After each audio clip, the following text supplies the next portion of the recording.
మీ పతికారు డ్యూటీకి వెళ్ళినప్పుడు డే మొత్తంలో మీరు ఎన్నిసార్లు ఫోన్ చేస్తారు? ఎన్నిసార్లు ఫోన్ చేసినా లాస్ట్ కాల్ ఏమైనా వస్తుందంటే ఏం కూర చేయమంటారండి? ఎక్కువ శాతం అదే కదా వస్తుంది. నేనైతే డే మొత్తంలో ఒక 5-6 సార్లు కాల్ చేస్తాను. ఎక్కువ శాతం నేను చేసే ఫోన్లో లాస్ట్ కాల్ అయితే ఏం కూర చేయమంటావు అదే.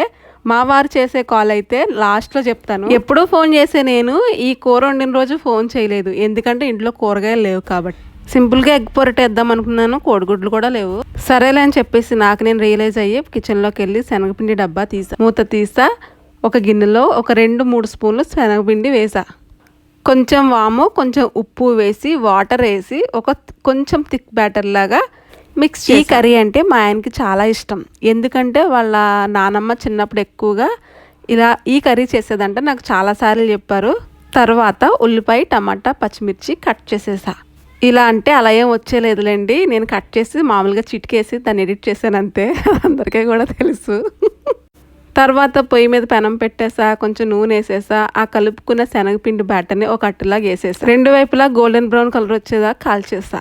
తర్వాత ఇంకో పొయ్యి మీద కూర వండుకుంటే దాకబెట్టేసా. అందులో ఉల్లిపాయలు, టమాటా, పచ్చిమిర్చి వేసేసా. కొంచెం ఉప్పు వేసేసి ఈ విధంగా మార్చేసా. మీరు మాత్రం అసలు మార్చొద్దు. ఇలా ఎందుకు మాడిందంటే కూర వండే టైంలో మా ఇంటికి చుట్టాలు వచ్చారు, వాళ్ళని కూడా మీకు లాస్ట్లో చూపిస్తాను.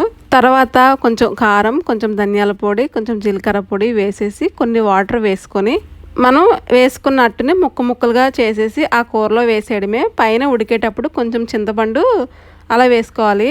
వీళ్ళేనండి మా ఇంటికి వచ్చిన గెస్టులు, వీళ్ళతో మాటల్లో పడే కూరను మార్చేశాను. పాపం చాలా దూరం నుంచి వచ్చారండి నన్ను కలవడానికి, ఇంకా వాళ్ళకి మర్యాదలు చేస్తా కూరను మార్చేశాను.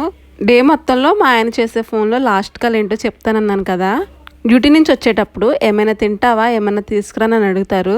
చాలా అదృష్టం ఉండాలి కదండి అలా అడగాలంటే. మీరు మాత్రం వెళ్తా సబ్స్క్రైబ్ చేయండి, అలాగే లైక్ కూడా.